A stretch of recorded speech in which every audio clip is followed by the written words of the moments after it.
Life's a bitch. Life's a bitch, isn't it? Life is a bitch and life hurts sometimes. But anyway, welcome to the channel, guys. Welcome to the channel. It's not going to be a long video. It's going to be a short ass video. I don't have much to say. I don't really have much to say, to be honest with you. And there's not really much to say, to be honest. People are angry. People are crying. People are pissed off. Some people are not happy at the moment. Some are happy. Some are calm. Look, today's video is what has happened to Man City.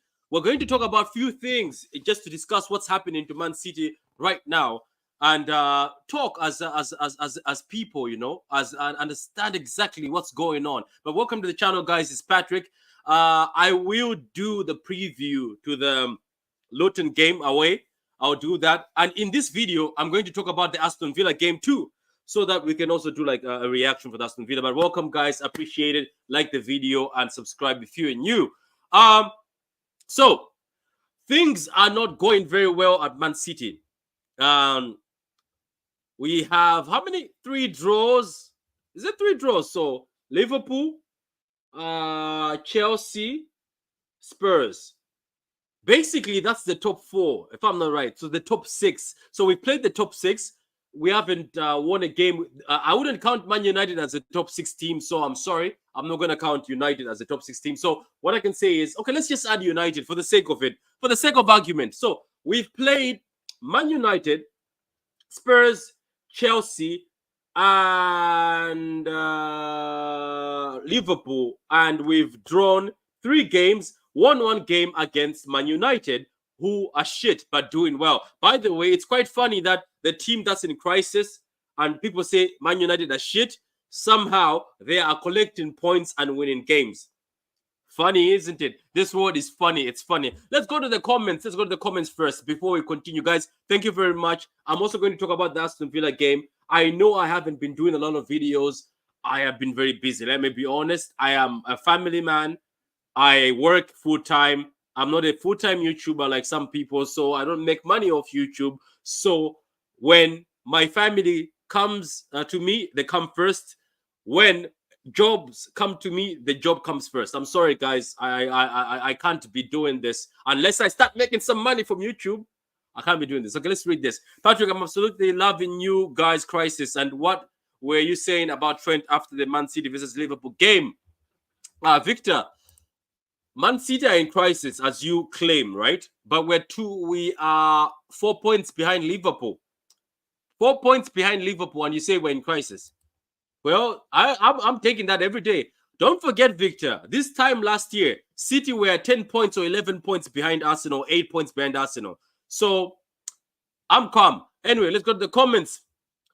Came in to say hello and drop a like. Enjoy the stream, brother. My brother, man, appreciate it. Guys, go subscribe to his channel. Barcelona fan, very passionate about football. One of the guys that I highly rate on YouTube. A lovely guy. He does content every time. He's very consistent, very good content. Victor says, it's the football gods that have happened to Man City for 115 bridges. Come on, Victor, stop smoking the pipe. Victor, relax. Big up to you, Kumar, man. How you doing? How are you, Patrick, bro? We'll bounce back. We'll bounce back, man. We'll talk about it in a few minutes. Daddy says, hello, Patrick. How you doing? How are you? I'm good. I'm good. That way, try and players in particular situations that don't have the skill set. That's a good topic thing. I'm going to talk about that also in the show right now. Unpopular opinion: Tiki should be stacked. Shut up! Don't start that. Let's not start that. He's close merchant. I know he does. Yeah, he couldn't give Gundogan a contract, but gave Walker one. It is life, in it. Walker is playing like 2015, 16 in Ivanovic. I know. It's not good. It's not good. He plays Gundogan with Kovacic and Nunes. Man, it had to happen. It had to happen. Yes, sir. How you doing, man? Shades of Blue podcast. Guys, go subscribe to Shades of Blue podcast. It's a very good podcast. Hardworking people, man. They do very good content. Very relaxed and very different. Doku had Trent on toast all day. Trent scored, but he's still a trash defender. True. That's facts. Let's keep going. Pep has covered up for Cheeky so much. Is that what you think? I'm all right. Big up. Thank you very much. Appreciate my top G. You go to facts, Dolo. Thank you very much, man. Big up to you. Big up to you, man. Big up to you. Stop deluding yourself. Trent is a world-class defender. Only world-class defender in your eyes, Victor.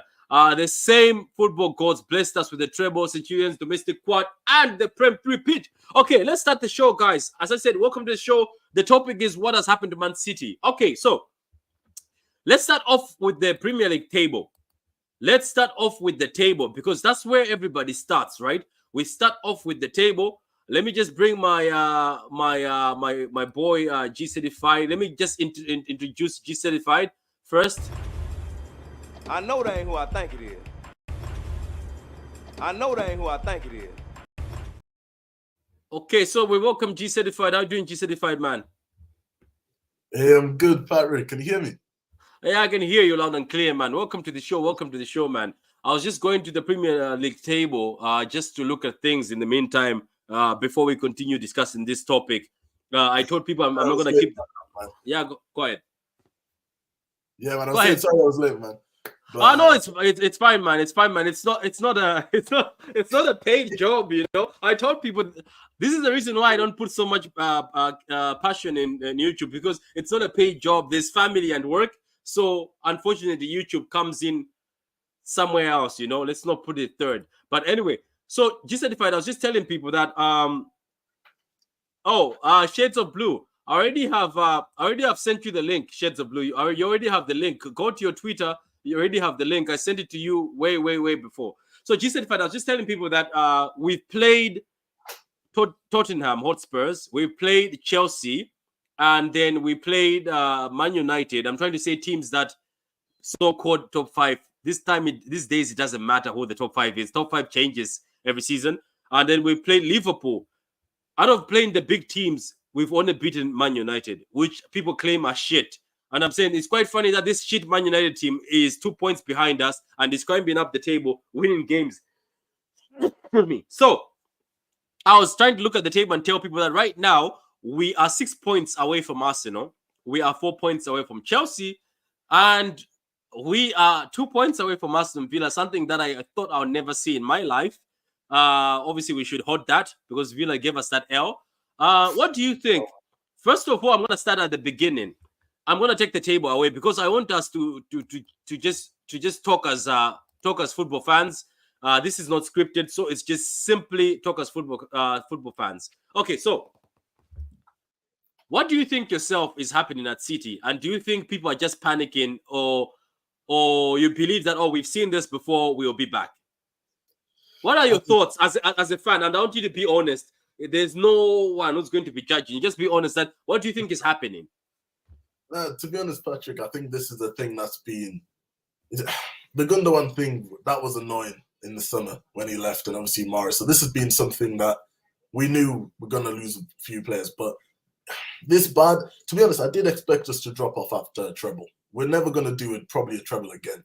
Maybe not, maybe in 30 or 20 years. But the performance against Aston Villa, that was the thing that was worrying. It wasn't more about the result. I can take losing, to the likes of Aston Villa. I can take the current results, but it's the way that we're playing.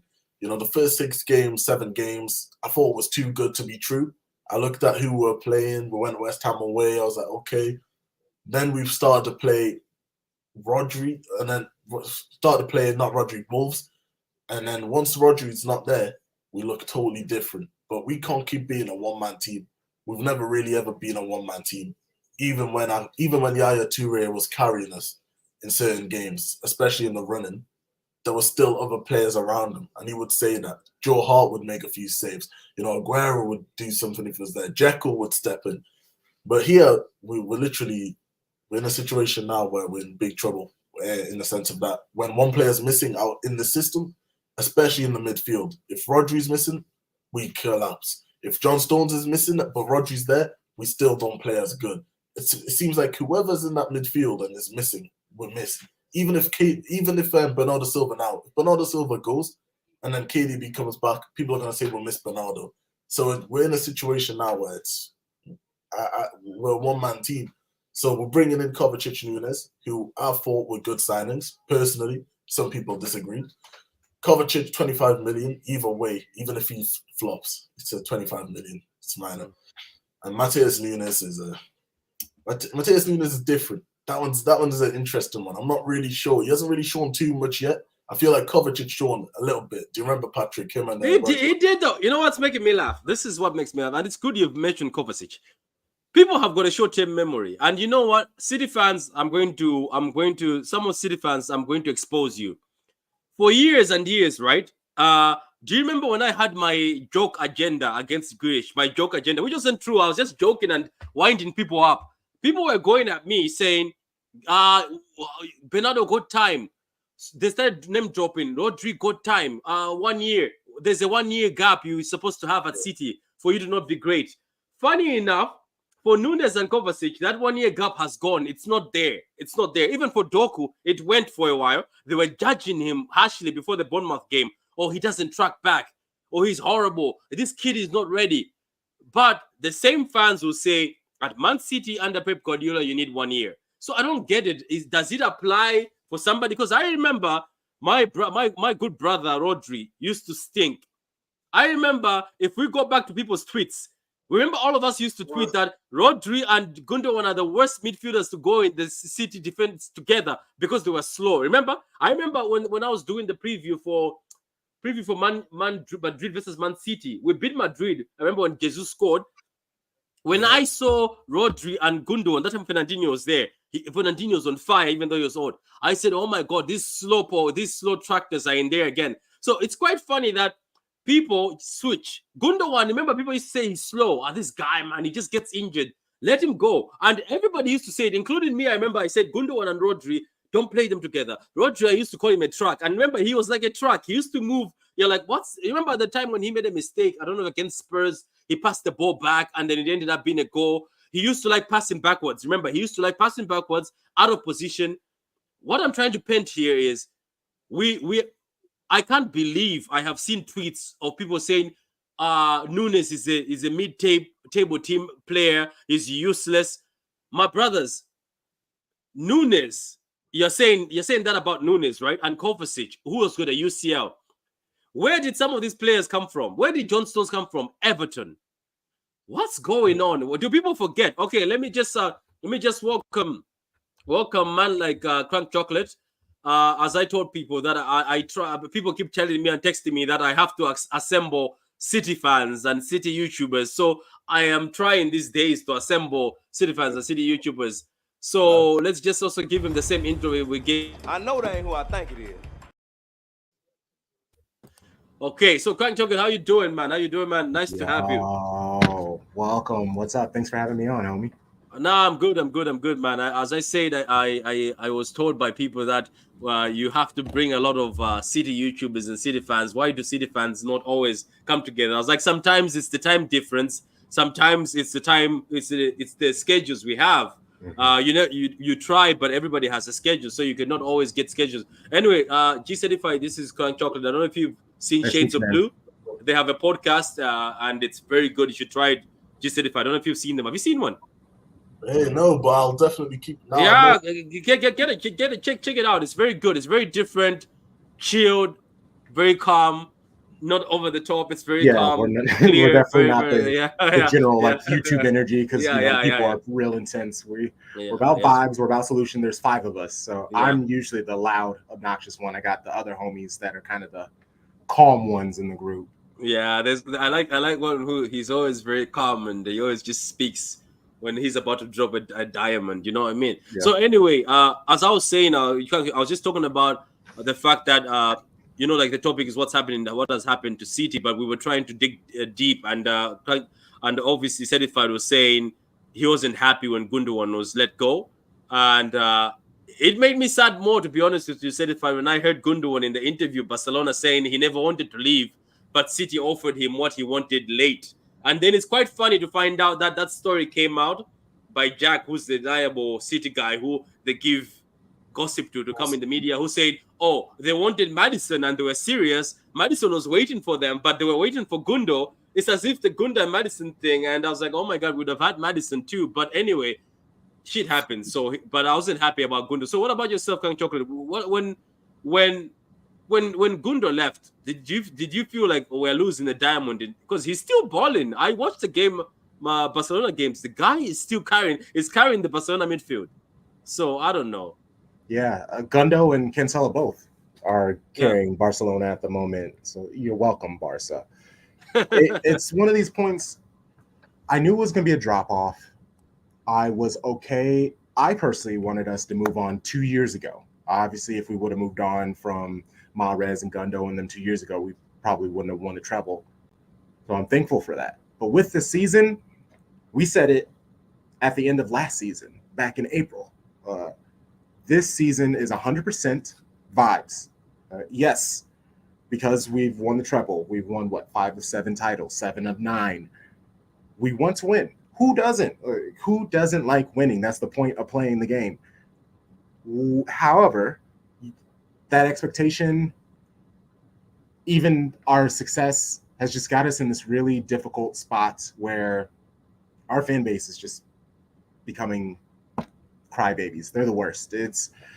I have just been upset with, honestly, and upset is a little because that means they're controlling my emotions, but it's been unfortunate to see these people throwing the tantrums, accounts, just mad popular accounts, talking about cheeky out, making lists about players, saying what's wrong with them. As a fan, see, and that's the difference between fans and supporters. I would love to believe I'm a supporter. Win, lose, draw, City all the way. Come on, City, best team in the world, in the land, and all the world. A lot of these people, they're fans. They're fickle. They're fanatical. Their highs are high when we're winning. Their lows are low. I don't like that energy. I don't like that hot or cold. I like consistency. I love solution-based. Like, yeah, we got problems, but like, what are we seeing? What is the Oh, they're shit. Okay, how are they shit? Why are they shit? Let's have an actual conversation. Y'all have been just, and not YouTube, but like y'all general have been on social media too much where you don't talk to people in real life, obviously, because you don't know how to have real conversations. And that's just kind of how I feel about it. Yes, it's unfortunate we have lost the players that we have lost, but I've been enjoying watching our team grow and watching Phil slowly become the star boy and watching Nunez and Rico. We knew it was going to be a tough transition. So I don't know. I don't know what people were expecting.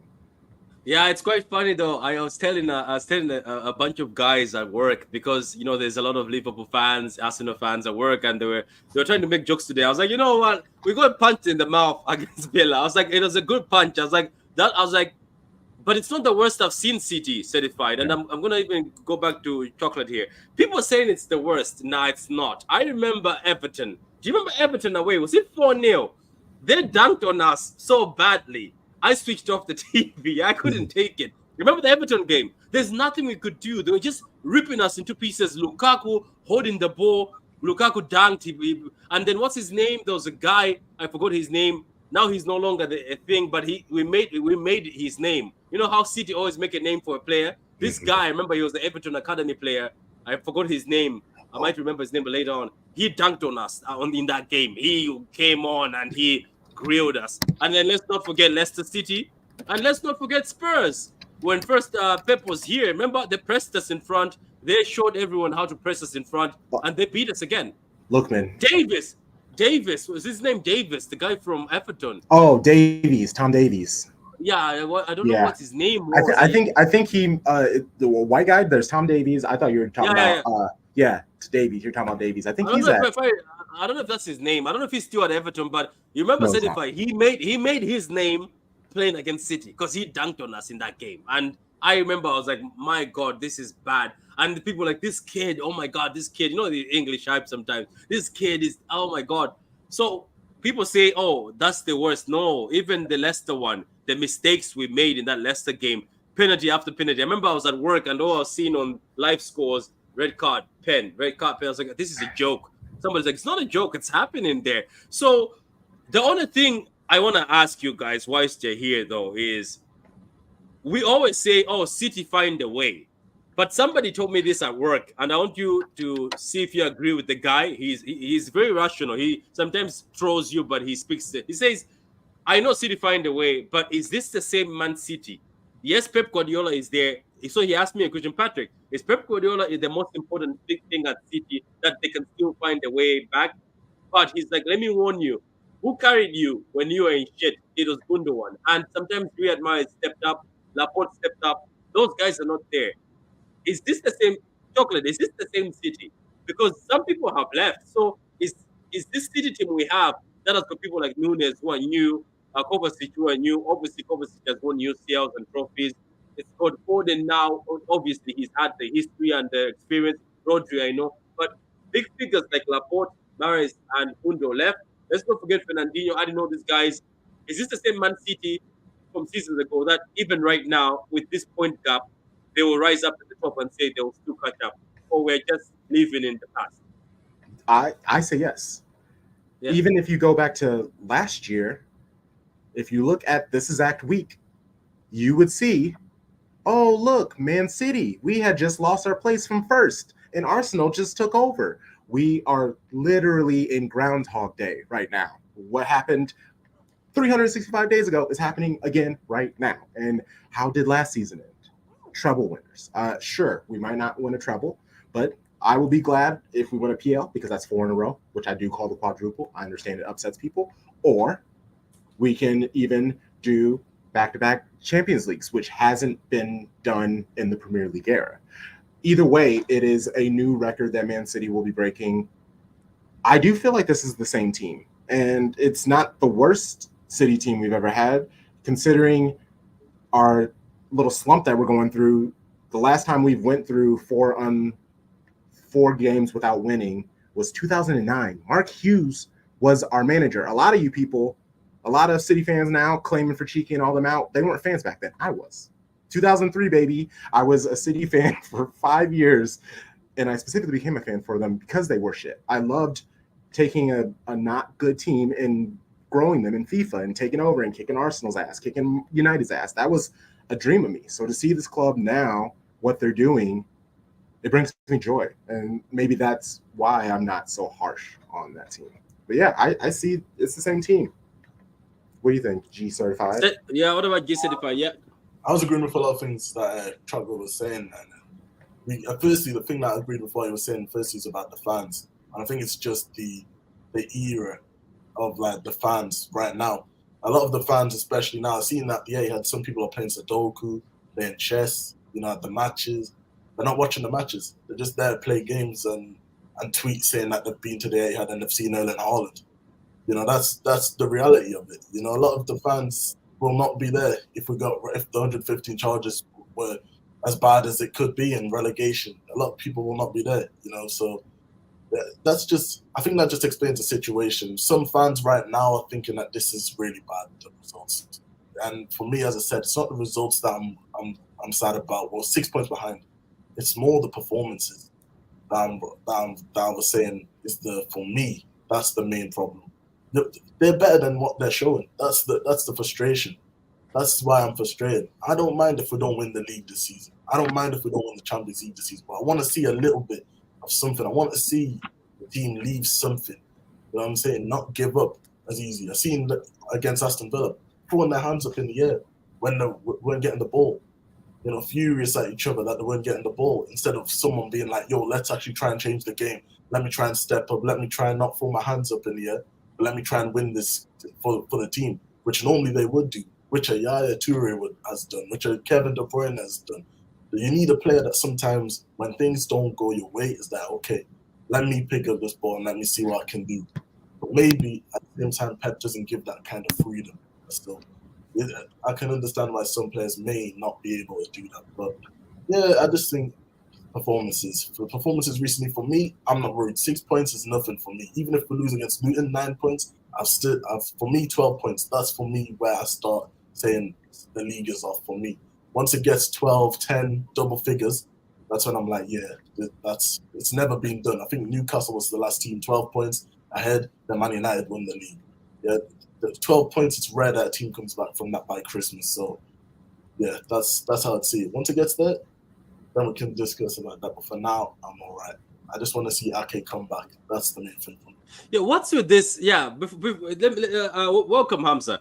What's with this Ake thing? This guy balls out and then benched. What's going on there? I just don't understand. It's like, I get it. Like, Josko is probably Pep's fantasy defender, close to John Stones He reminds me of John Stones when he came to City from Everton. But Ake, the way he's locked up wingers, even rival fans have told me this Ake guy is impossible to get past. He like Salah gave up against Liverpool. Salah gave up. Salah was like, you know what? I'm just going to be walking around in here. Yet, next game, Ake's name is not there. Yet we're all pumping for Ake. Because let's not forget, G certified, I'm reminding people again, Ake was a guy when I did a video on Ake. I was insulted in the comments telling me that Patrick, stop hyping this Bournemouth relegation defender. Sometimes we need standards. People, that's why people keep changing. That's why I don't trust people anymore. Even people in my comments, some of you I don't trust you. I remember some of you were telling me to stop hyping Alvarez, that the Argentinian league is not the same as the Premier League. I told you Alvarez is a special player. Here we are. Anyway, Hamza, how are you doing, Hamza? Yeah, so Hamza, we were talking about this, what has happened to Man City, but we discussed the fact that obviously Gundogan left. Certified said he was not happy that Gundogan left. I say the same thing. I feel the same way. Kang says he felt that maybe we should have moved on, but maybe if we moved on earlier, you could have found we don't win the treble, because Gundogan somehow was becoming a Super Saiyan in the last time of the season. So I'm asking you, Hamza, yourself, because Hamza, we've been on few shows, and I have watched some shows you've featured. You've gone to the fact that you say you need players in January. That's what you say. Somebody's already welcoming you there. Says you need players in January. So, do you miss Gundogan and Mahrez and all these guys like Laporte? Do you think they're missing from the dressing room as leaders? Or do you say, you know what, I don't care, those guys left, they had to move on, but the quality we've bought in is not good enough? Because I've seen that's what you're preaching. If I'm wrong, maybe. I listen, I think the biggest mistake we made here is good that it's happened, because I sense this. I was sensing this beginning. Like, I wasn't happy with our bench. I just wasn't happy with some names. And I thought we're risky. Every year we're taking risk by adding young players in. Last year we added Rico on the bench and Kalvin Phillips and Sergio Gomez was there. Now we've added Oscar Bob as well. So now we've got 4. Like, are these 4 main quality guys can start for City? No. Probably the only guy I'll take there is Rico Lewis. Because you'd want to take a player and say, okay, play some games. You arrested this game and play some games the next game. Because that's what used to happen. Would keep David Silva off, would bring Bernardo, Yaya would come on, KDB would come on next game. And he was rotating. You could see quality for quality. Biggest mistake we made, I think. We kept cutting the tree, chopping the tree, and it was working. But what the biggest mistake I remember for me, first, was the biggest red flag. I've always gone back to when we were champions and we lost company, biggest mistake we did is we put our guards down. Remember? We put our guards down and say, oh, we got Laporte in January, it's okay. Yeah, we did, yeah. But we got Laporte in January, but we had Eric Garcia, Otamendi and company. We lost company, a leader, and then we didn't replace him. But guess what? September we go and play Wolves. Laporte was playing. I remember I was in the pitch. I remember meniscus injury. He limped off. My God, the attacks Wolves were giving us with Raul Jimenez. Threw on goal 5 times. I was thinking, we're an idiot. How can we be pumped like this? That season, we lost the league by 20 points. Yeah?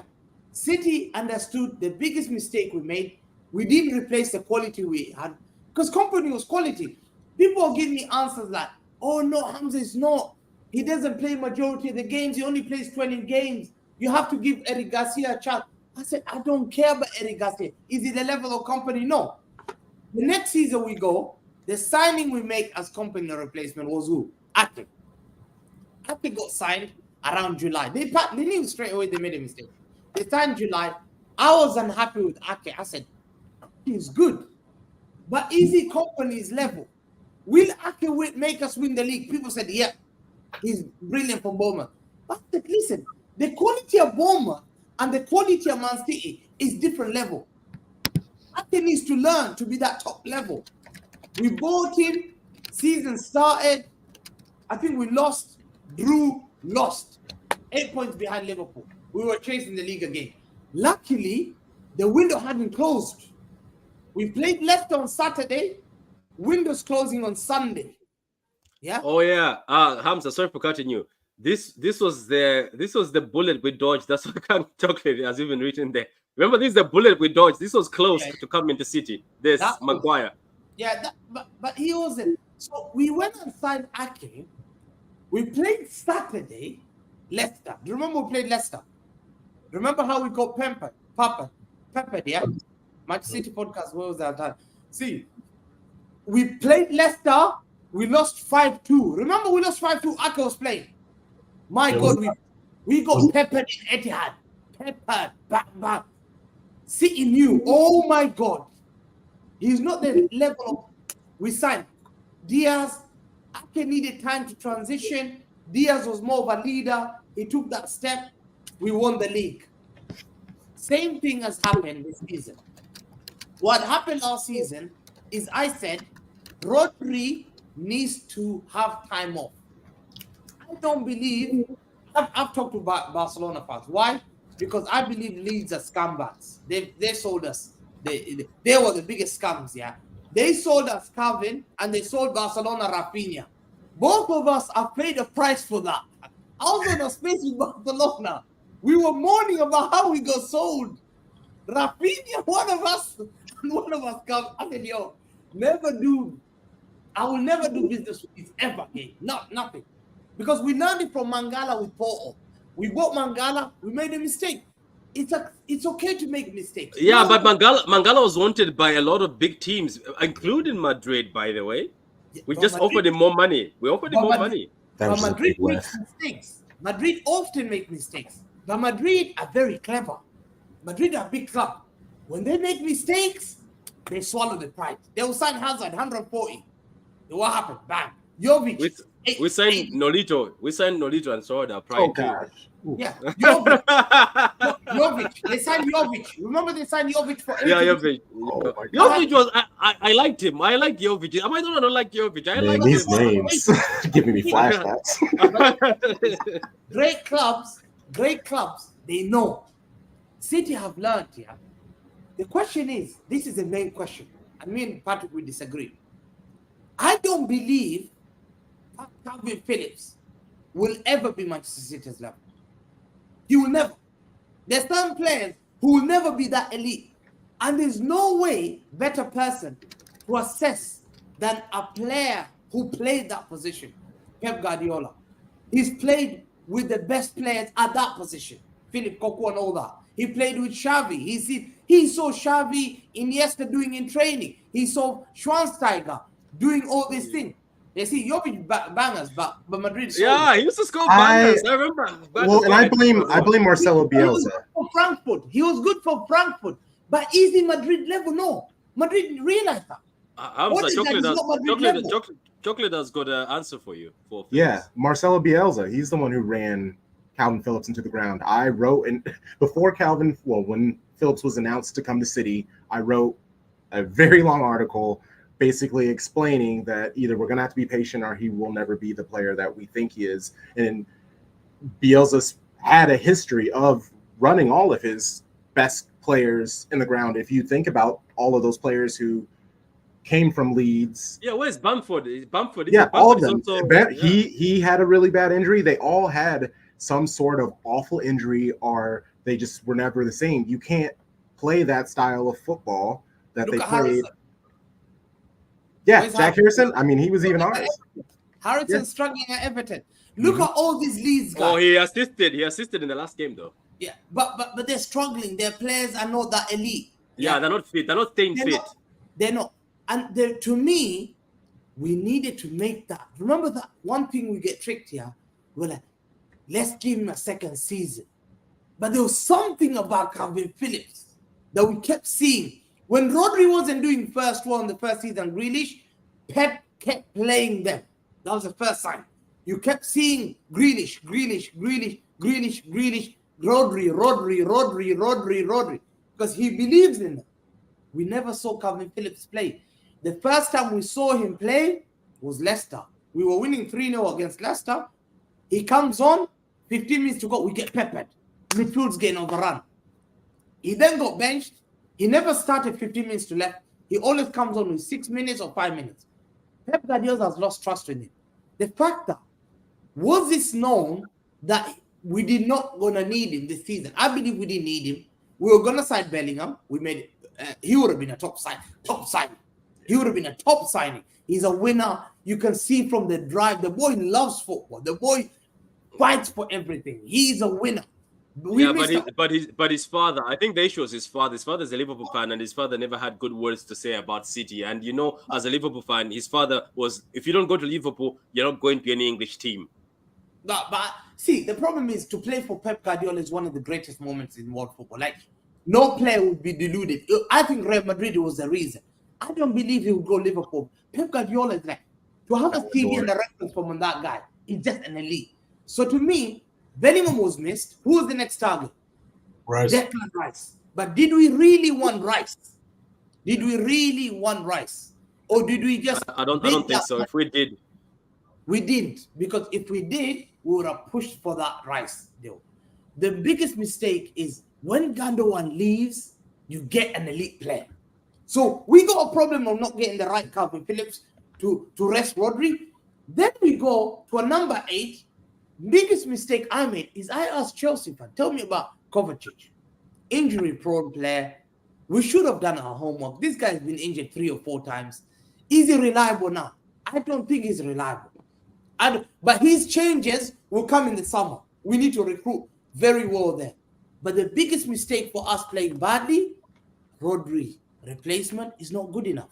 So whenever Rodri is out, we used to have Fernandinho. Fernandinho could do the job. Fernandinho was exceptional. So we have to accept that we have to go to the transfer market.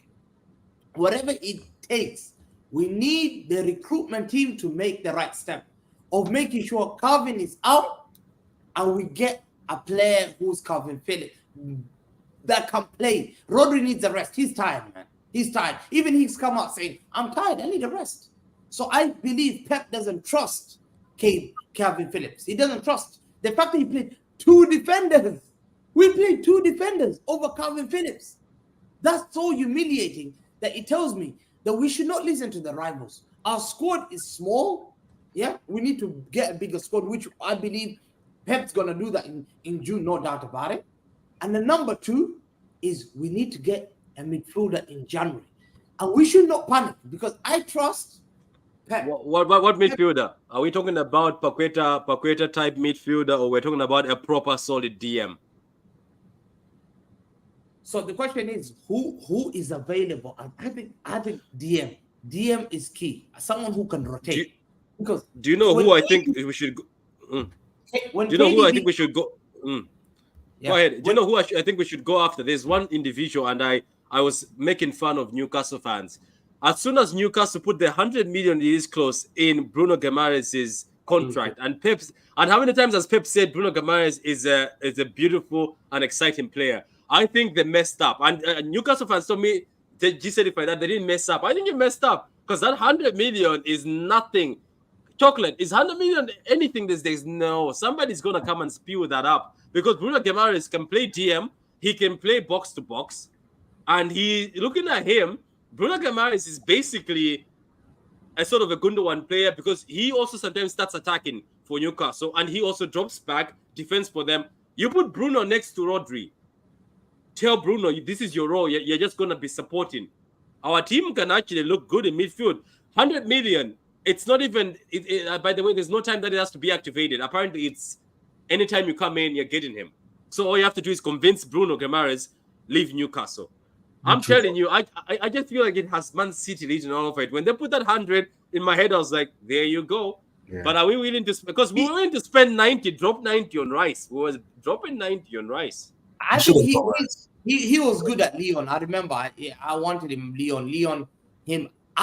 Paqueta, I see Paqueta starting for Brazil. I always like Bruno Guimaraes over Paqueta, but there's something about Paqueta he's improved at West Ham. The question Paqueta is the baller, though. If we were willing to spend that amount of money, for me, Declan Rice was the guy. You know what I'm saying? Declan Rice, I said this before. I said Declan Rice, he would have came in and he wouldn't have sat behind Rodri. He would have played 6 and 8. He could have played a double pivot. If we're going to really do this double pivot thing, he can play a double pivot. which would then actually enable us to even bring fullbacks if we need a left back or a right back that can cross that. You know what I'm saying? So, yeah, no, I'm with you. I think that we need another player next to Rodri who can do the running for him, and that's not Kovacic. That it could be Rodri, especially not Rodri. It could be Nunes. And Nunes. So, and it's funny because it's like what Pep likes for all of the players that we have here. It works when we have KDB because with KDB there, you have to have two people on him. When Haaland's on, then you have to have two people on them. Our whole team is predecessed on all of these star players who can make something happen with a blink, with a pass, with a shot. When our players are exhausted, like you said, Rodri, all of these players are exhausted. Alvarez, him playing all this international play. Our bad play is just because we're exhausted. It's the small. I keep wanting to say staff. It's a small squad. It's the constant playing it very late in the season. So many competitions. It's just like that sometimes. This is just the worst case scenario. Like you said, yes, we have a bunch of young players who aren't quite there yet. And yes, if we had Mahrez, yes, if we had Gundogan, that would help. But we don't. And I don't know. I just feel like we're not going to get anywhere just whining and complaining and talking about what we should do and what we shouldn't do because Paqueta, his deal fell through. So there's a reason why we can't get him. I mean, we could potentially get him. Bruno G, yeah, that would be great, especially with Newcastle kind of like waffling at the moment. I don't think it would take much to get him. I just worry about that 100 million price tag on it because everyone is all but turned on Grealish now, it seems, and that $100 million is half the reason why people have turned on him. I just worry about City spending that money on him. I don't know who. I personally want. I know Wirtz is probably he's the name that's more linked to City. Bayern want him now. I want, and I want Musiala. I want City to pay whatever it costs to bring in Musiala. He was sorted if we get him in the summer, but he's more of a summer. Wait a minute. Can I ask something, Chocolate and everybody here? Am I the one who doesn't see it in Musiala, or am I a hater? I just don't see it. Yeah, you're a hater. He's good. he's a class. He's a dude who can take it from one half to the pitch and just run through everybody and run it to the other half of the pitch. And that's kind of what we need. I also think we need young dudes with Riz who can come in like Daku, and they just have this self-confidence where, sure, I can slowly learn pep ball, but I have the utmost confidence in myself that I don't need to know exactly what Pep wants of me because I can still do the game well. And that's what Musiala would be. We have all of the, like Kovacic, yes, he's a step slow. For Cancelo, I always call who he is Cancelo cool because he's great on when you're attacking, but defensively, he's always going to leave a lazy leg out, give an awful timed foul. That's Kovacic now. Kovacic, because he just doesn't have those legs like he used to. He's doing terrible fouls. He's jogging all over the place. At least with like Phillips, you could tell that he's just overwhelmed. He doesn't know where to be. He doesn't know what to do. You can just see that he's confused. Kovacic just looks like an old washed man. We just need youth. Honestly, I think we also need to just, if we don't win, just let us not win this season. I think easily I have second or third and then run it and win next season. I could totally see that happening. I think we've got several names. Listen, I think we need to make sure our bench is elite now. Now, Kovacic will be going to the bench. Summer is the main recruitment. Players are available. Barella, number one. If you get that guy, he's a winner. Can I ask you though, Hamza? I think somebody asked you this. I don't know where you were there, Hamza. Sorry for cutting, but somebody asked you this. I think you were there. They asked you this after this. Look, there's two things. Somebody also said it in the space, by the way, Chocolate and Certified, and they sort of said if Pep is a top class manager, he has to learn. He has to be able to control egos. And have two players in two positions. Because I think Pep is running away from the issues he had. Because I think there's a lot of drama during then. But now, let me ask you something. Barella is a baller. This is the guy who carries Inter's midfield. as much as Inter is no longer the big dog anymore, but are you trying to tell me that we're going to bring Barella here and tell him that you're going to hold bench? No, Barella. he's gonna start.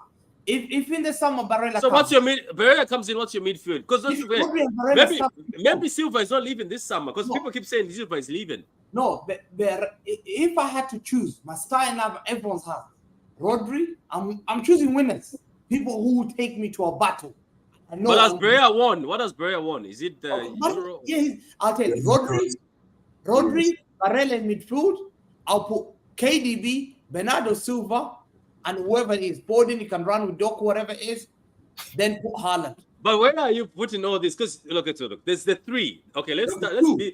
So because you know, Chocolate, I want this guy to give me an explanation because you're flooding this team. So are we going back to where we have less defenders but more midfielders? You're going back to that. So you're putting four. You put four at the back. You know the four at the back. The starting lineup. If you had everyone, John Stones right back. Yeah, he'll cut him. He inverts. Put him right back. What he used to do. Put him right back. Put Diaz. Put Vardio. Put Ake. Walker, it's old. Put him on the bench. Yeah, don't want to rotate him. Then no, he's old. I know. Look, but at the end of the day, John Stones can't play every single game. You know, John Stones is gonna get injured. Then you got Gundogan, Rodri and Barella. Yeah, they run that show. They're the guys who are eating anyone up. So they're the ones that are dropping in. One guy's a very unathletic midfield. And then up front, I was about to say that. Trust me, this is winning the treble game. Then you got in front of them, KDB, Bernardo Silva, and Foden or Doku. Where are they fitting? Where's all this? No, 4-2-3. Now you have to decide your three. KDB starts, but KDB is getting older, so you have to look after him. You can't play him every single game. But Hamza, that's the wrong Italian man midfielder. I know that he's got betting things going on, but Tonali would. Everybody has betting things on. No, Tonali would be a better. Sandro Tonali would be a better fit for our system than Barella. Oh, if that guy was 26, guy. Barella's 26. He's certified. But that's Italian. The Italy league, it's a slower pace. I won't say now. Barella can pass the ball. Barella can hustle. Barella can attack. Barella can shoot. Barella can defend. He's a fighter. He's the guy that you need in the big. You remember in those big games? We needed fighters. You can't just have people who are covered leaving the ball or Nunes. You need guys who would sweat bloods and tears to win a game, and you need winners. So I'm creating a bunch. Or otherwise, you take Musiala. Is either Barella, Musiala is coming there. Because Rodri has to have a partner. What's Musiala? Musiala, he's an attacker. He's an attacker. A 10 or just a count. He's more KDB. Yeah, 10. That's why I can't see Musiala and KDB in the same. Or he would take that like Foden center, like right behind Haaland position. Who's the partner for Rodri? Has to be Barella. Well, tell me another name. He'd be a good one. Barella will be good. Go ahead, check. Yeah, I mean, honestly, I'm the worst when it comes to, hey, we should bring in this player. Hey, we should bring in this player. I'm the type that I just wait till the player comes, and either if I know about them, then I will speak. If I don't know about them, then I do the research.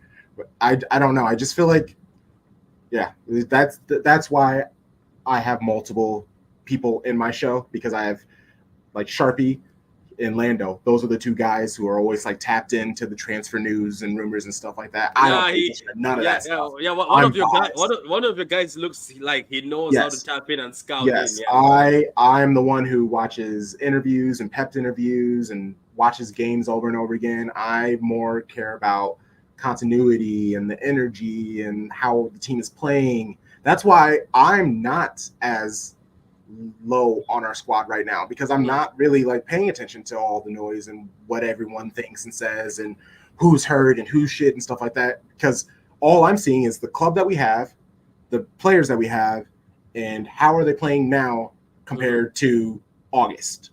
And a lot of them, Xavi Simons would be brilliant, but I don't think PSG is going to let go of him. They're not going to let go. He's an attacking player also. We need a player like, because even Bruno, he'd be great, but he still loves to get forward. And what we need is sort of someone, a box to box, isn't it? Box to box. Yeah. But he also he enjoys the dribbling. He loves taking on people, and that's not a bad thing. But I think we need someone next, like Bernardo. Bernardo works if he isn't playing all the time and running 60 meters a match, but he is that selfless person who does whatever is needed. That's why Pep puts him anywhere and wherever, and he succeeds. I personally don't like him as a right winger because Pep wants him to more focus on defending and tracking back, and that then affects our attack. And even with our match against Villa, with us having the two defenders, I wasn't angry at it. I saw Pep being okay with a 0-0 draw, a 1-0 win, maybe something like that. It all fell to shit once Pep did what everyone wanted. Put on real midfielders, put on actual players. He put on actual players, and what happened? We dropped off a cliff.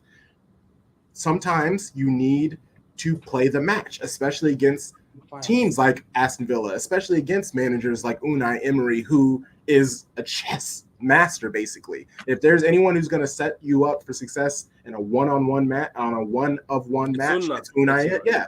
So we just fell into the wrong spot, and watching everyone melt down like they have over this last 2 weeks, we're going to smash Luton Town, and all these people who were like, ugh, they're going to be like, yay, we're okay, we're fine again. And I'm so tired of you flip-floppers. You disgust me.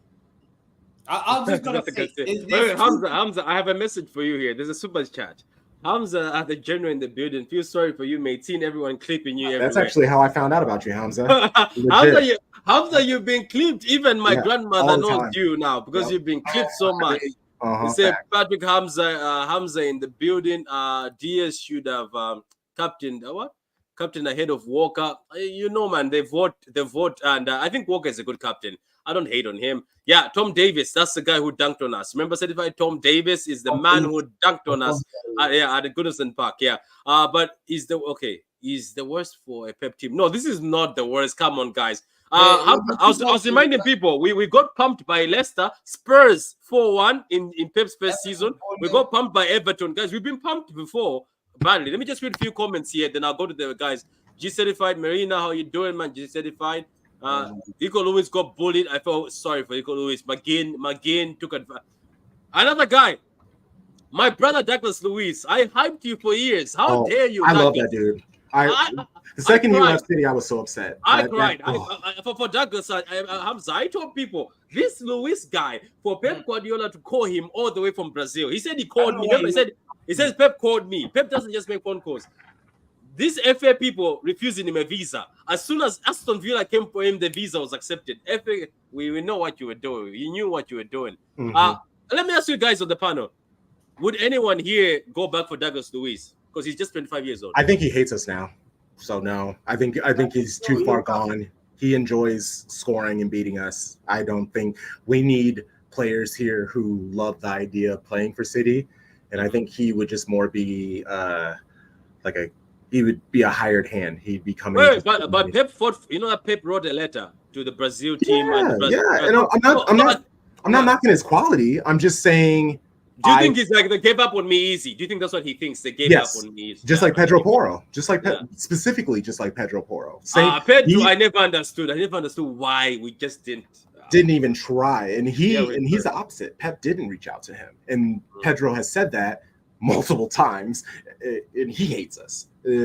Paulina. Yeah, we just need one of those dudes. We need just like Kalvin Phillips. The price on Kalvin Phillips is what killed him.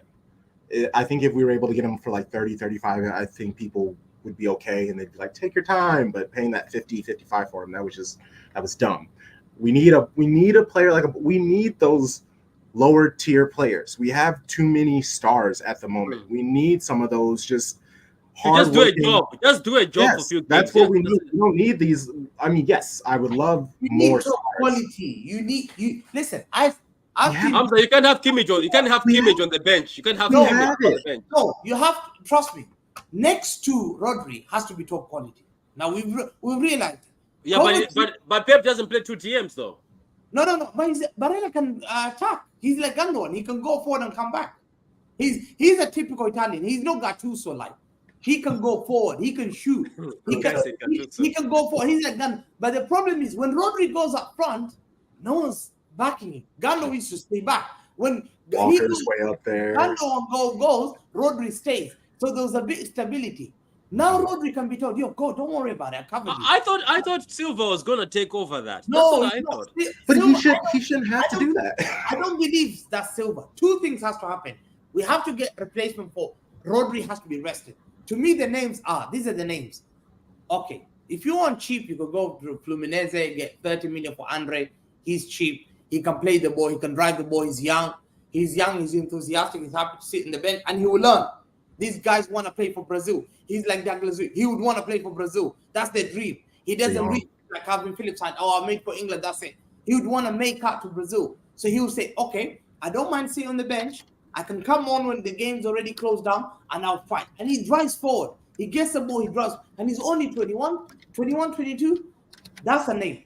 Then you got expensive one like the Benfica guy, Joao Mario. Who's that guy, the Benfica guy?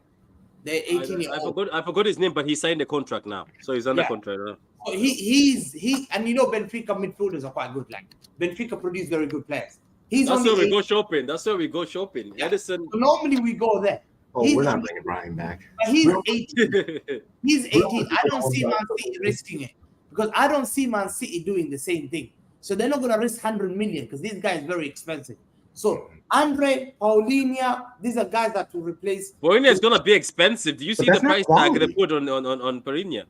That's not true. That's not true. You could give them Kalvin Phillips and money. You could say, what makes you think everybody Kalvin Phillips in a high five? Kalvin Phillips in a high five. Y'all better take it and be happy for him. 40 million plus Kalvin Phillips. They'll accept it. Then you got midfielder of number 8. Number 8 has to be quality. I've learned it. Matthew Nunes is a good player, but he came from where? Wolves. He was not a winner yet. Yeah, but you're hype. We're all hyping Ake, and Ake came from Bamo. No. But that's what I'm saying. Like Ake, he's like Ake. He needs a season with KDB. He needs a season with Bernardo. He said that today, didn't he? In his interview, he said, "I want to play with KDB." That's what he said. Yeah, he wants to learn. He learns. He's very good. He progresses. I like him. So he's good. Kovacic is injury prone, so you know he's not reliable. So you need that top quality.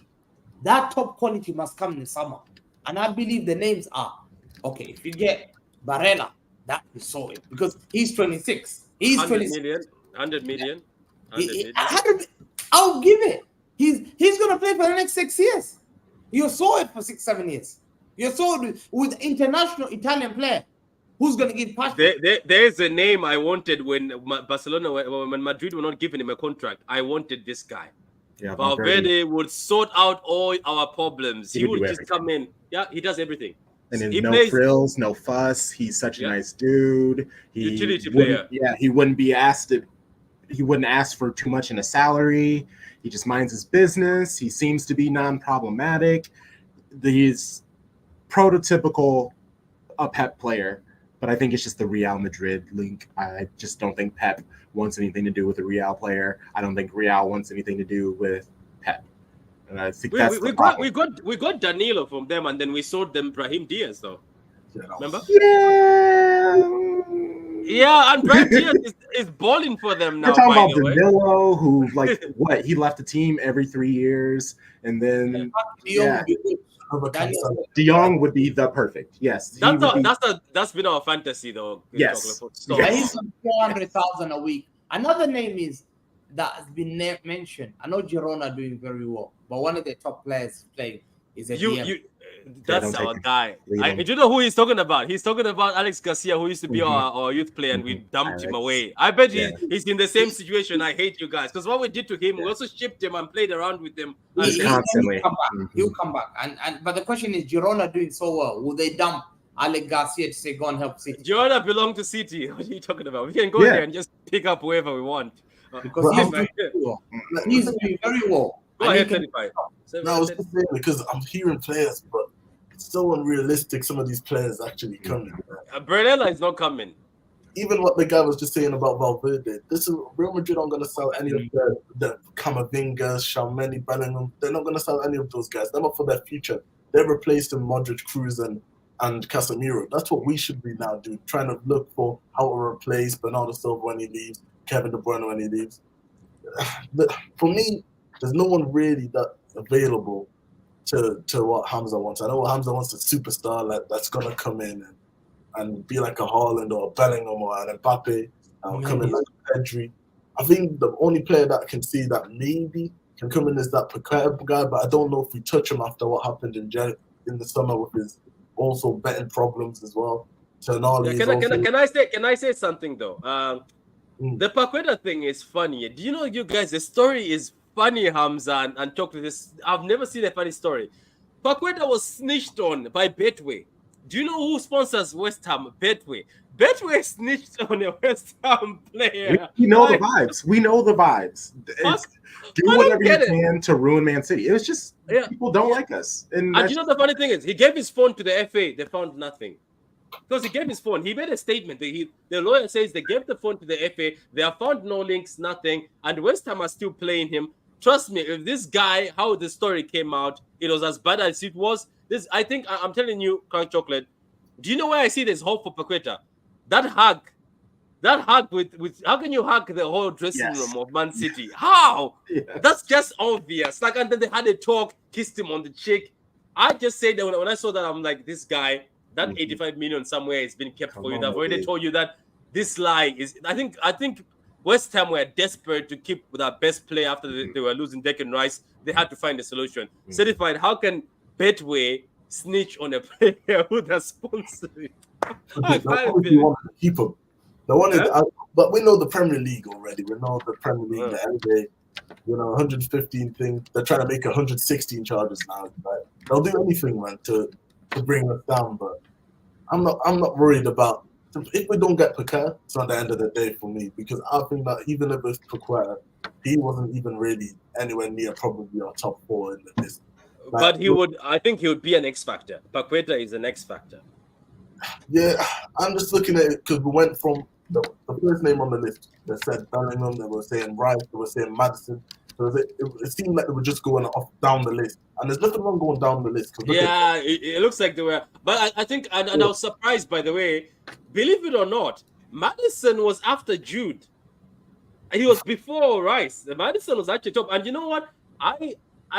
Chocolate. I used to laugh at Maddison. I say another guy who's been by the English media. No, I saw this guy rip a team apart. He went to the wing, dribble past them, easy tapping assist. He carries Tottenham the same way he carried Leicester. I think Maddison is a baller. It's just that I think because of no PR, is not that guy, but like that he never always. And he's older. I think he's 28, 29. So there's really not only so much you're going to get out of him. I think he could have done much for us. It's just he gets injured a lot, but I think he could have done so much for us. If we get Barella, we'll win the treble again. And there's another comment here, another super chat. It says, "Big up to all the thoughts on Vadio." But is a baller, guys. There's a lot of you. There's a lot of you in the chat. I appreciate that. But keeping up with the chat right now is difficult because it's just going. People are flying. It's going like so. I'm sorry. I'll be just. I saw a question somewhere. But okay. While you look that up, I want to say something about Vardiol. I love Vardiol. I love him. He's incredibly raw, which is so funny because people talk like I see Vardiol and Daku on the same level. Potential wise, I think they can both be world-class players. They have just been being amazing just off their innate athleticism and quality. Once Vardiol gets his ball awareness a little bit better, because he tends to kind of like lose the ball in the air or when it bounces and stuff like that. Once he gets that a little situated, gets a little more confident in himself, he'll be better. Once Daku finally realizes when he needs to pass, when he needs to shoot and stuff like that, he'll be great. Yeah. And also the Bellingham thing is Ballon d'Or. That's why he chose Real. We won't get a Ballon d'Or winner. It's just not going to happen. Can I say something? I'm going to sound like a hater again. And whenever you say I'm going to sound like a hater, that means you're a hater. Yes. That's the funny thing is you're a hater. I don't know. I don't know if it's the kid's arrogance. And by the way, according to the media, his young brother is actually better. Is the better talent. Yeah. It's just that apparently his older brother is arrogant and puts himself out there, but the younger brother actually is very talented. And Madrid, I've already started tapping into the young brother. We'll see a midfield of two brothers very soon. I'll start with Certified, and then I'll go to Hamza and then Chocolate. I don't know if I'm a hater. Do you rate this Jude guy? I just think after this season, we're not going to hear shit from this guy anymore. Bro, do a rate. Who, Bellingham? Jude Bellingham. Come on, man. Come on. Bellingham. Best English talent, I believe.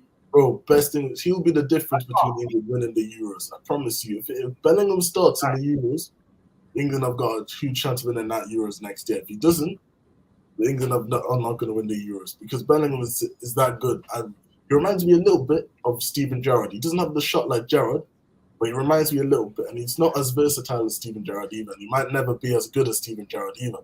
But he's got similar traits. He's physical, but he can also be technical. That's the kind of players that I like. I'm with you. G certified is spot on. Do you see this statement, Chocolate? It says Phillips on the Champions League, but Fernandinho doesn't. That's unfair. Aguero doesn't have one. And then what's that guy? Hudson-Odoi. You know, have you seen my reaction after the Champions League? I was on the Liverpool fan channel. They were trying to get me into. They had a channel where they were trying to bring all fans together. So I did the watch along. I said this. I was like, how dare Hudson-Odoi get a medal before my legend Aguero? Football is unfair. There's footballers out there who are legends. Gerrard never won the Premier League. Slipped. Sorry, I didn't want to say that, but it happened. I love it. Bellingham. No, Bellingham. He's the man. Football is all about confidence, and he has confidence on confidence on confidence. And that's what makes him such a good footballer. Half of the time in football is, I should take this shot, and then taking the shot. That's Bellingham. He doesn't see a shot he doesn't like. He doesn't see a pass to him that he shouldn't get. You need that sometimes. And also being at Real Madrid, he showed up with a brand new celebration. The Ballon d'Or is his. I said it last year when Haaland came. I was like, man, Haaland could potentially steal away KDB's Ballon d'Or nods. He did because he just was inevitable. It looks like Jude is going to win next year's. I'm worried for Haaland at City because if you win a treble and you still can't win a Ballon d'Or, I understand Messi's Messi, good story, blah, blah, blah, blah, blah. It's tough. Bellingham over Phil Foden is crazy. I will say that Bellingham has been given teams more. Like when he was at Dortmund, they were like, it's your team. And basically now that he's at Real Madrid, they wanted to see what he's doing. Now they seem to be willing to give him the team, even though there are players that are supposed to be there, like Vinny and stuff. But I think Vinny takes too much of the heat. That's half the reason why I think they also brought in Jude, because you need someone to take some of that energy away from Vinny, because he's just constantly getting chopped down, all the racismo. It's awful. The Ballon d'Or depends on who's the most popular. It is. That's all it is. It's a popularity. Before we move on, how did you feel about this Messi thing? Because, Chocolate, before you answer this, let me remind you this. When Mbappe won the World Cup, do you know what they told us? Mbappe won't win it because he plays in the French league. That's what they told us. So nobody takes the French league seriously. But he won the World Cup and he was pivot at the World Cup. But the Messi narrative changed. Why? I don't get it. I just didn't understand what happened here. So just a question on you, Chocolate, since you touched on it on yourself, I'm going to ask you. Foden, right? Some people say Foden is not living up to potential. Do you accept that? No. Foden has been brilliant. I think Pep first wanted him on the left, and then he was playing false nine, and now he's in the center, but now he's back on the left. He just needs some consistency. He just needs to stay in a position so he can get comfortable, because the thing that Pep always said about Foden was he needs to know when to slow down and when to speed up. He just always is a forward attacking type of person. Sometimes you don't need that speed all the time. Mm-hmm. I think Foden knows that now. He knows to slow down, that whole get the ball with his back to the defender, turn and just have all this open space. That is what Pep needed of him. I just think it works better with when he's in the center, so he can get the ball, run in space, and deliver a pass to either the left, Haaland running up, whoever's on the right. He just needs as much space as possible. And I think, yes, when he finally gets a free role in midfield, very similar. I would love to just see I want us to flip. Instead of being super pragmatic and defensive, chaos. Let's do offense. We should legitimately just be balling people off the pitch. It should be Rodri, it should be Foden, and KDB when he gets healthy in the midfield. And I don't really care who else is up top. Like, worst case, because he wants Daku to get good on right wing. And I think Daku will get good on the right wing. Alvarez can play in the center, right behind Haaland. You can put whoever, Grealish back on the left once he gets his confidence back, because I've been saying I thought Daku was going to give Grealish confidence, because you're seeing this young jiggy dude who's playing fun with the football. And I think Grealish just got too much in his head. It's the complete opposite. I think Grealish saw Daku killing it, being this swaggy, jiggy young dude, and he got more in his head. And he got more like worried about losing his spot. It's going to be tough for Grealish, especially because he's younger. He dresses better. I mean, he doesn't have a Gucci or a Puma deal, but it's tough for Grealish. I think it's all going to figure out. KDB coming back. Yes, he won't be immediately. I've been saying for months, our match against Newcastle, KDB is going to come back, and it's going to be, people are saying, oh, he's not going to immediately. Yes. When have we ever seen KDB not immediately come on and be a huge difference? Even when he's like slow or sometimes not half fit, he still creates something. I've always seen that. I'm going to just go to Hamza. We're gonna just flip this because we've been going for 1 hour 15 minutes. I don't want to keep you guys for long. But guys, some of you guys are saying you're subscribing. Guys, when I'm done with this, I'm going to put the links to the channels. Hamza Talks Football, the Tongue Chocolates channel, Shades of Blue. Guys, I would implore you to go to Hamza Talks Football and Shades of Blue. Both of these people are doing great work. And this is what I'm going to be doing. Believe it or not, it's because I did it too late. This was going to be a 10 panel. I went and dug up all the city channels, but they had shows, and obviously there's gonna be a very big panel. Yes, I shout in the background. That scares me. 10 people scares me. That I am not a.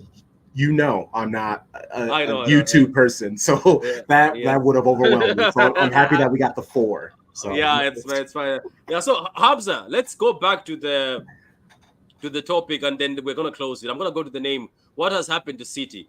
What has happened to City in your eyes? Do you think we're in transition? Do you think we are going to have a season where things are not gonna be great? This is what do they call it? There's a name for it. This is one of the seasons you write off and say we'll be back again. Don't ever make that mistake. Never make that mistake of lowering your standards. Don't do that. Trust in that manager. He's the greatest manager of all time. Facts. Yeah. If you leave England and walk around the world, no one will ever tell you that the greatest manager is Ferguson, except in England. Only in England people tell you, oh, it's Ferguson. You go to Brazil, Argentina, Colombia, you go ask them. Do you think a Colombian or Brazilian will say the greatest manager is Ferguson? No. They'll name you, and Pep's name will be mentioned. I trust Pep Guardiola. He's won as a player, he's won as a manager, he's inherited, he's done wonders. This guy is a winner. He doesn't like losing. When City fans come out there and say, oh, right, I said, no, don't. Why should I lower my standard on Pep Guardiola? Why? Thank God he's our manager. I'm so glad. Because City fans want to say, oh, no, it's a right. No, don't. There's no way. It's a failure if we don't want to be in the league. It's okay to say it's a failure. Don't lower your standards at all. Don't listen to this. Arsenal fans are bidders. Liverpool fans will accept 30 years, 1 league title, and still praise a manager who's not won 1 in 8 years. They'll still praise him. Yeah? That's the standards of Liverpool. Man United will say we're the biggest club, although they failed for 10 years, they'll say they're the biggest club. Because there's no shame in them. They have no shame. And they'll tell you we're the biggest club. But if you ask them last 10 years, what have you done? They accept failure. They're a failing club. Their fans have failed. They're delusional. Liverpool, delusional. They believe they're a great club. They're living in the past. Let them live on the past. Currently, Madrid, Bayern Munich, and Man City are the best clubs in the world. Fact. Everyone else is behind them. Arsenal with Declan Rice is a joke. City have the greatest manager. We're lucky to have him. We made a mistake of lowering our guns. You see, and it happens in boxers. I'll give you an example. I said, how many times have I said, Mike Tyson lost one of the most famous fights. It was the easiest fight in Japan against Buster Douglas. Why? He lowered his standards, bang, knocked out. Buster Douglas is a nobody. It doesn't matter. Don't lower your standards. We will come back from this because bottle jobs are there. The way they're playing, they're not playing as if they can win things. They're nervous. They're winning on last minute now. You need to be doing that at the end of the season. We were doing remontada against Aston Villa, the comeback. You don't do it early. One little injury from Arsenal, the calamity starts again. City have got the players back. All we need to do, put our hand back and say, we need to make the right signings. I believe in my recruitment team. We'll get the DM. Eddie will be coming back. Stones will be coming back. And then we'll push for it. And I think we've learned two things. Don't believe in a small squad. Last season, I used to make prayers from February, March, April. No one gets injured. Because I saw it the season before, Madrid game, when second leg, we had, Stones out. He was not fully fit. We played him. Walker has to have a steroid injection. Diaz not fully fit. Before even the season was completed, the West Ham game, we were going to play Rodri and Fernandinho center because we had a small squad. Yeah. We failed the Champions League because of that. Last season, we are lucky because we kept them fit at the right time. The best thing to do, don't take risks. Ship out the bad guys. Get the top team. Get that bench. Kovacic, you're good, but you're eating bench. Yeah? Nunes, you're good, you're going to be rotated. Wasn't Kovacic good at the beginning, though, before the Arsenal game? He was holding that midfield. He's injured. Look at his record. He's not going to last. No, I'm not sold on Kovacic. I'm not sold on a player to start me winning games. He can't win me games. Will Kovacic win you a game when you're losing? Rodri can, KDB can, Bernardo can, Foden can. I need winners. I need guys who can win me the game. When Rodri's not playing well, I need a midfielder to step up. Kovacic doesn't. He lost us the ball against Wolves when we got counter-attacked and we lost that game. Every single game that Rodri is not playing, why have we not done well? Because we don't have the replacement. So we just need to go to the market, make those right signings, just one little or two little signings, and it will scare the whole Premier League apart. I believe we're going to win the league. Mark my words, I'm telling you now. We'll win the league, and the Champions League will probably win it again. And you'll be shocked, and you'll remember where you came from. But City will sign for the first time in January. I'll tell you that. Because Pep will never accept failure. He will never accept it now. Especially Arteta and Klopp winning the league. It's the biggest restraint. And this is key, we need to win this league this year because not only we break the record, but we will also break Arsenal. Mentally, they'll be broken. Imagine you winning the league for the second time again. Their players will be broken. What do we need? Remember when Liverpool got broke? We broke them with the Aston Villa. They all tired. 2 seasons, they chased us in the last minute. They said, we can't do it again. Allow this, man. They gave up. Arsenal, we need to do. If we do it this season, we broke them. So that's why we should not lower our standard. Don't say, it's okay to fail. Why? Why are we talking about failing now, December? We should talk about when the season ends. So this season, go to Luton, start that team, start getting to recruitment. Recruitment need to go and recruit now. The job, they've got 4 weeks of going to get the right players. Kalvin Phillips has to move. Another player comes in. If we get to midfield, it's okay. It's okay to have too many and send Nunes on loan to Juventus. Nah, Nunes ain't going. Calm down. This is why you get clipped, my boy. This is why you get clipped. I'll give you an example. I'm going to clip you on this one. Hamza, I'm clipping you on the Nunes. I'll bring it back later, Hamza. I'll bring it back later in the season. I like Nunes. I'm saying it's okay to have a big squad. If you ask me, what's going to happen to... It's okay to say, Kovacic, thank you very much. You're going to be... We need 8 top class. I'd rather send Rico away. Ortega's top. Who's going to be top? Ake sits there. Who's another top? I don't want Sergio Gomez there. I want another top. I don't want Kalvin Phillips. I want another top. Oscar Bob, what is he doing there? Why have I got Rico Lewis and Oscar Bob? and also Carson sitting on the bench. What the hell? Carson getting astray now? Whoa. Nah, the Carson thing. No, you know what? Joe, he's right. The Carson thing pisses me off. That's a bit of a piss. I've seen him sits there with another Ortega chatting to each other. There. What am I going to keep there? I'm sorry. I'm looking up. Pep looked at the bench. There was a camera that caught him. He's right. He looked at the bench and he thought, I can't bring none of these guys on. Yeah, he did. In one of the games, I saw that. He went like this. And he was like, no.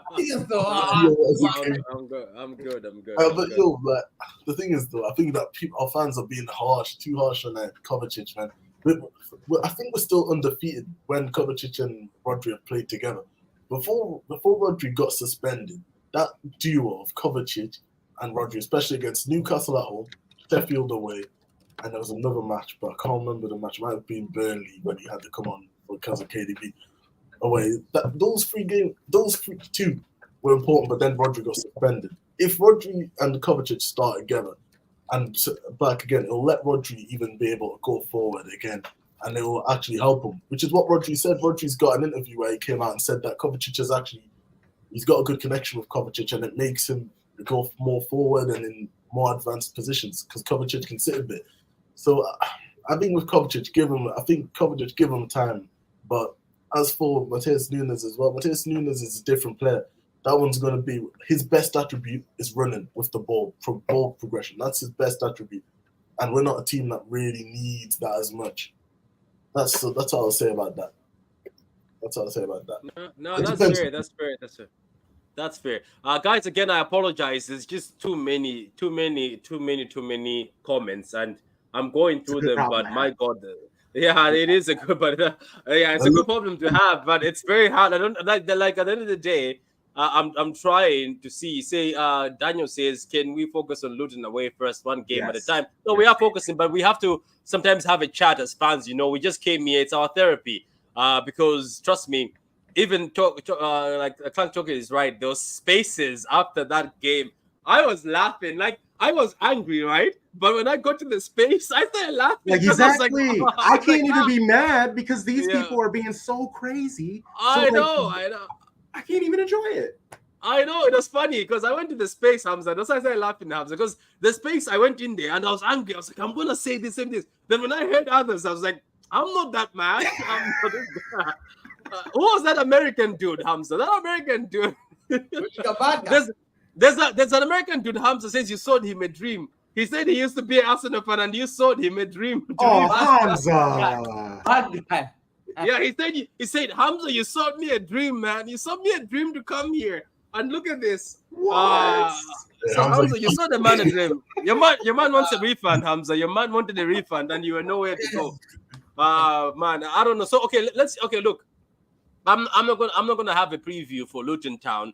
I used to have a lineup show. So let's go over to Luton Town now. Do you know when the same way when Anthony Joshua got knocked out? That's when other small boxers started talking. Anthony's invisible clock went out. Same way when Tyson right now is knocked out. Have you noticed on the panel, even that boxer from America who's got a big mouth started saying, I can take him now. You know what I mean? It happens now. Like everybody starts saying, I can take you. Did you see Luton Town? They took a picture of that training ground and said, next is the treble winners. Nobody used to tweet about that. Now they're like, come on, City, come here. So let's talk about Luton Town, Chocolate. How do you feel about this game? I'll just go through around the panel. How do you feel about this game? Because Pep Guardiola, according to rumors, I don't know, Twitter, I don't know, people say my auntie works at City, her cousin's sister's nephew is Pep Guardiola's housemate, cleans his house once in a while. I don't know, one of those things. I'm a fly on the wall in Pep's house. Apparently, Pep had a 2-hour meeting with the team. I think he could have. I think there was a meeting after that game, definitely. But you can also see Pep in the media. Apart from saying Phillips, he's invisible. He's invisible. He doesn't see him. That was bad, Pep. I think don't say that to the media. He says I don't see Phillips in my team. I just don't see him like that. Imagine when a girl at school used to say, man, I don't just see you like boyfriend material. It hurts, you know what I mean? Right? And besides, he's lowering his value. Like, how can you say I don't see him on my team, but then be like, oh yeah, but he's a good guy. Then he says he's a good guy. And also he says he's a good guy. Do you think, looking at Luton Town, so what I'm saying that when the big boy gets punched in the mouth like City has, Luton Town now has the guts to say, treble winning welcome, and they posted on their Twitter. How do you see this game? Let's not forget, Luton Town has actually been a difficult place to go. Apparently, the press from the first minute to the 90th minute, that's what a Man United fan told me, and I watched that game. I was like, oh my God, what sort of drinks are these guys drinking? They don't get tired. So we better go with the big boy energy because Luton Town doesn't stop pressing somehow. They get punched in the mouth. But what do you think about this game, Chocolate? Do you think this is the game where we have to go and show that, guys, we are the big boys? Yes, we are drawing with other big boys, but Luton, don't you dare poke the bear. Because Watford did it and they held 7. Let's not forget, Watford were talking big, and then they held 7 to City. So what do you think? This is the perfect match. We went through all the quote-unquote big boys, and they gave us trouble. Luton Town, they're probably feeling themselves. They have been playing a lot better. That stadium that holds 10,000 people, it's fun, it's exciting. But let's be real. This isn't happening. I love that Arsenal gave them trouble because when we go in there and we smack them 4-0, it'll probably 4-1. They'll probably score. But once we beat them down, and then Arsenal had to get 2 extra minutes of extra time in order to finally score and pull away with the win, we can now take this one match and then be like, just put it right next to the match against Arsenal and be like, oh, okay, we're fine. We have faced all of the big clubs. Now we have the vibes teams. We have we're now facing the clubs that are in the middle, the lower half of the league, and those are the teams that we have to beat. Those are the teams that we're supposed to beat. The teams above us, they're now starting to play each other. The other teams in top 6 are now starting to face each other. They're going to cannibalize each other. We just saw it the other day, yesterday, with all the chaos in the matches. Everton catching Newcastle, which, by the way, I know we joke that Newcastle, they're our oil brothers. After this struggle, I demoted them to oil stepbrothers. Yeah. After what they did, after what Everton did to them, they're now our oil cousins. So if you keep it up, I'm just going to call you our oil friends. You need to focus, my guys, because you're struggling. But yeah, we're smacking them. It's easy. It's going to be light work. Relax, people. Okay. What about Senify? How do you feel about the Luton game? Chocolate says we are smacking them. It's going to be easy work. And obviously all those chips. And you know what the funny thing is? Chocolate, they didn't go as far as just taking a picture of the training pitch. Guess who they took a picture of, Hamza? Townsend, the guy who scores bangers against City. Townsend. Facts. So they went there. Townsend posted the picture. So, certified. Luton is throwing shots. What do you think, my guy? Because somebody just wrote in the comments that, my God, if Luton Town do something against us. You know what? You know, they say there's a straw that broke the camel. Luton Town, I like, you know, it's our team. I love our team. But Luton Town comes and smokes us like Villa. I'm getting a plane to England and just standing outside Luton Town and throwing eggs. I'm going to throw eggs at the stadium. I am sour. I'm going to be sour as hell. I'll just go TP the stadium or something because how you gonna be mad at them? That's like you finding out your partner is cheating on you, and then you attack that other person instead of getting mad at your partner. Instead of you being mad at City, you're like, Luton Town, how dare you beat us? We're petty. How dare you? Not actually. I'm with how dare you cheated on my wife? I tell you, seduce my wife. You know what I mean? Okay, go ahead, man. Go ahead. No, man. You know what it is about Luton? I've said this before. That stadium is too compact, too tight, and I think that might be a problem. Yeah, I think that playing the ball, it reminds me of even when we played Bournemouth at the Vitality Stadium. That stadium was I remember them. But this one seems even more smaller than the Vitality Stadium. You know, literally you're walking past people's back gardens. Leeds United. Is it Luton Town where you have to walk through a house? Yeah, through a house. A bar. It's a house that is a bar in a grocery store. God, I don't want to make I don't want to make jokes to jinx. I don't want to make jokes. If you get sent off, there's not even a locker room really for them to go into. They have to just get on the bus and go home. You just get on the bus and go home. Yeah, or just hang out in the bar and have a beer while you watch the match. You go to someone's door. I thought the Premier League gave them. I thought the Premier League said they have to upgrade it. They have to do something about it. They did. But the thing is, even if you What, did they just build another bar or a nightclub? No, it's a bar. I don't. Oh my god, I'm gonna get clipped. I'm gonna get clipped. Go ahead, certified. I know I'm gonna get clipped. I'm gonna get clipped, and this is gonna get clipped. No, bro, man. But no, essentially, as you go in, but as I'm trying to say, it's tight. Let's just say the pitch is tight, so that's the problem. We like to move the ball, be expansive. You know what I'm saying? And they know what we like, the way we play. You know, even at Etihad, the grass is normally quite slippy, so the ball moves a little bit faster. Don't be surprised if they make that grass dry as I don't even know, and just start playing hoofball on the pitch, because they know the pitch is what we. The reason why we're so good at the Etihad as well. Listening at home, every team has the option to do what they want to do with the grass. You know, and it gives you that little bit of an advantage, it being a little bit more slippy, so the ball can move faster. If we're in a game where the ball isn't moving as fast and players are not able to move around, we could be in trouble, because as they've shown against Arsenal, they definitely have the quality in set pieces. I don't know if they've got the quality in open play, to be fair, but even against Liverpool, against Arsenal, we can't say Saliba, Gabriel, Van Dijk, Kanate are bad defenders. They caused them trouble. They caused them a lot of trouble. In fact, I'd say that was probably Saliba's one of his worst games of the season, you know, even for Van Dijk. So they'll definitely be up for it. And if we give them set pieces, they will enjoy the living daylights out of them. But I do think we should have enough to beat them, and we should be able to win that game. And hopefully, for me, I'm looking for a clean sheet.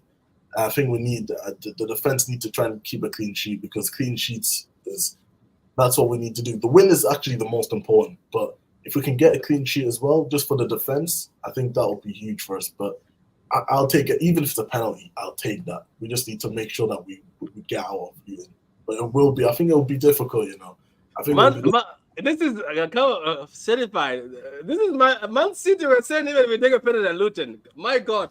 Football can humble you, and this is why I love football, because football. This is why I watch football, because football can humble you, because everybody gets humbled in football, and we've been humbled so many times. Let me not lie. I always come in with big energy. I told Chelsea fans, we are going to rinse you to pieces. That's what I told them. And when I said Rhys James is going to retire, by the time Doku is done with James, Doku is going back to retirement.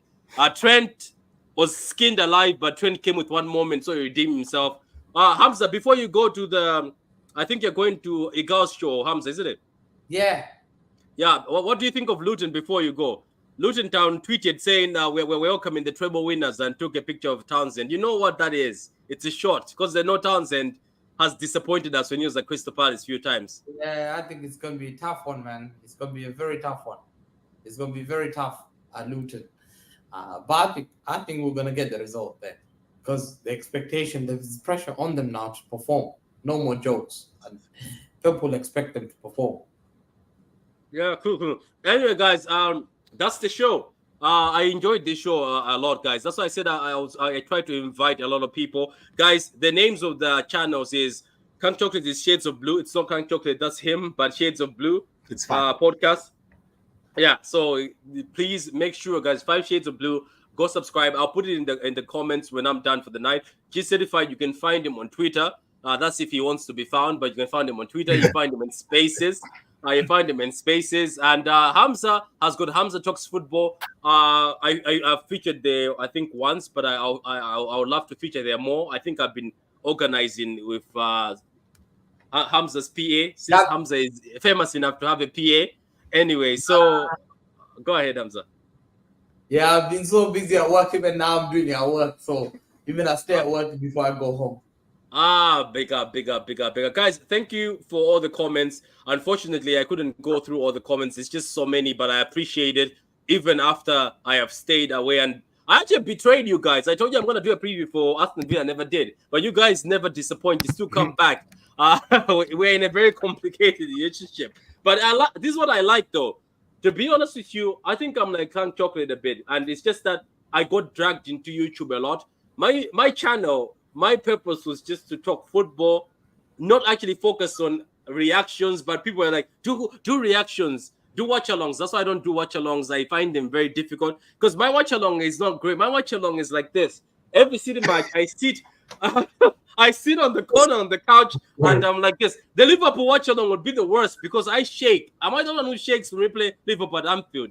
I'm so scared that Salah, what if, and you know what I said one time?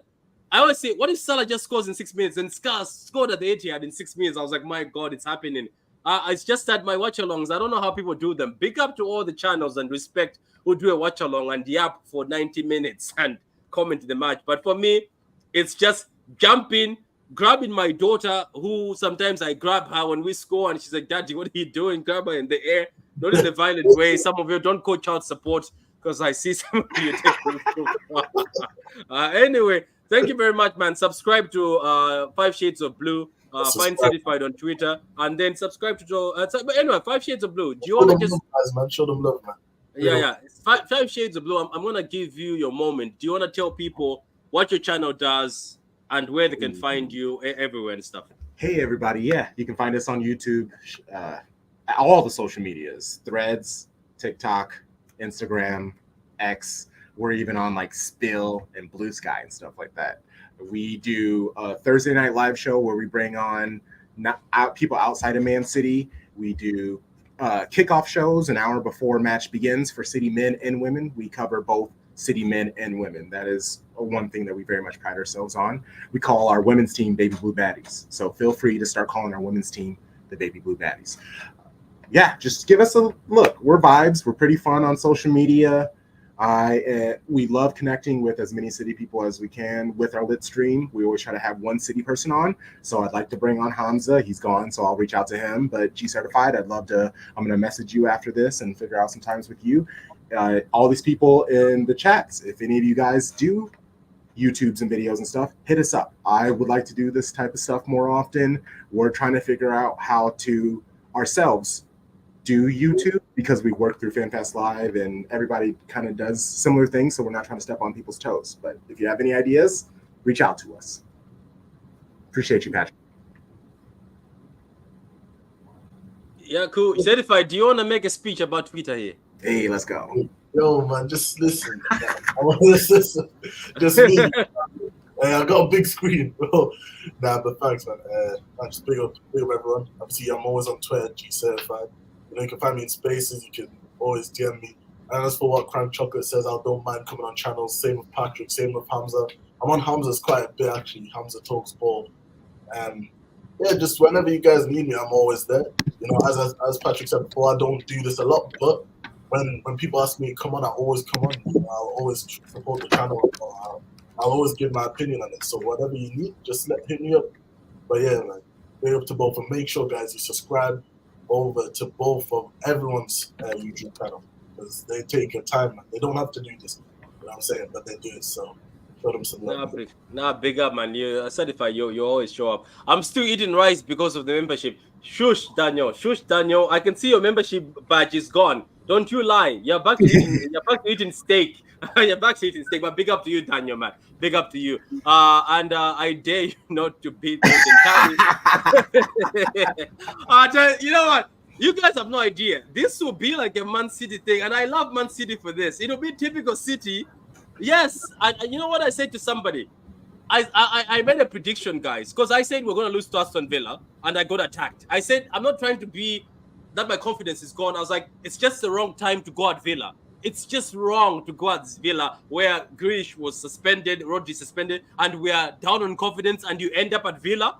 Have you seen the Villa midfield? I told people the Villa midfield is better than the City midfield. It's even better than the Liverpool midfield, the Villa midfield, believe it or not. So my prediction was you lose to Villa, you draw to Luton, you lose to Crystal Palace, then we wake up. That's what I said. Then we wake up. So I hope I'm not a jinx that week. Because Crystal Palace, they don't fear us. Crystal Palace don't care. They don't fear City when we come in. They have snatched our chain. But you know what? I believe in Pep. Luton Town, what you did is insult the giant. You poked the giant. And Luton Town, I felt sorry for Watford and switched off the TV halfway. I felt sorry for what other team I felt sorry for? Madrid, the 4-0.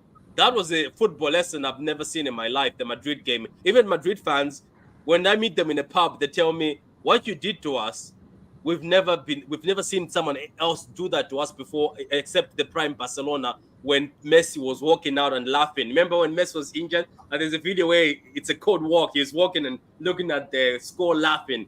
That's the last time they got scored like that. So guys, let's come together. As Chocolate says, just become. We won the treble, and most of us said it, including myself, that if we ever win the UCL, I don't care what happens to us going forward. But I don't know why they're finding me still sometimes blowing things over proportion. Do you know the good thing about it? You certified.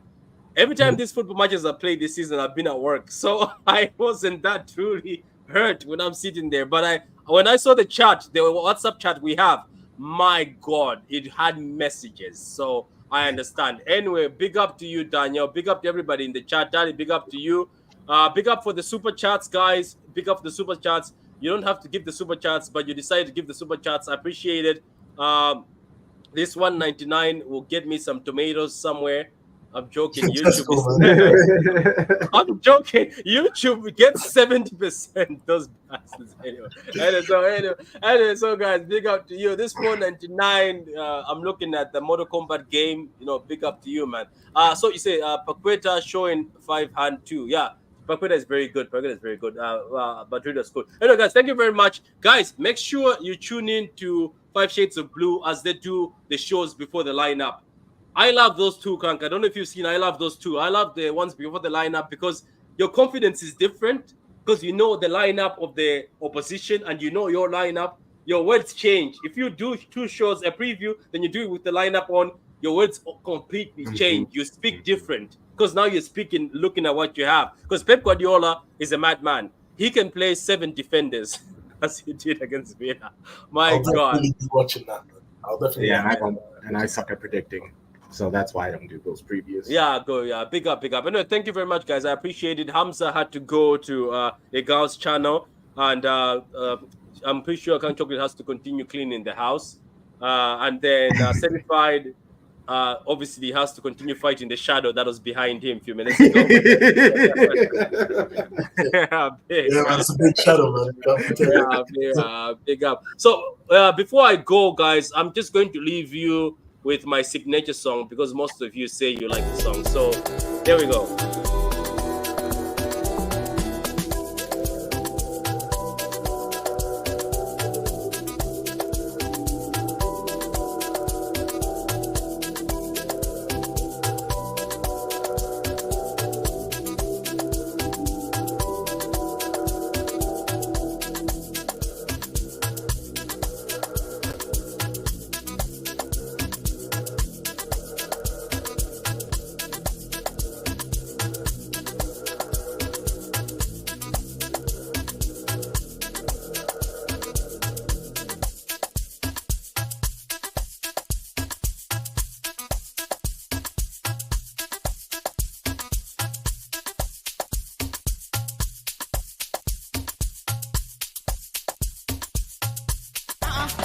Malawian boy.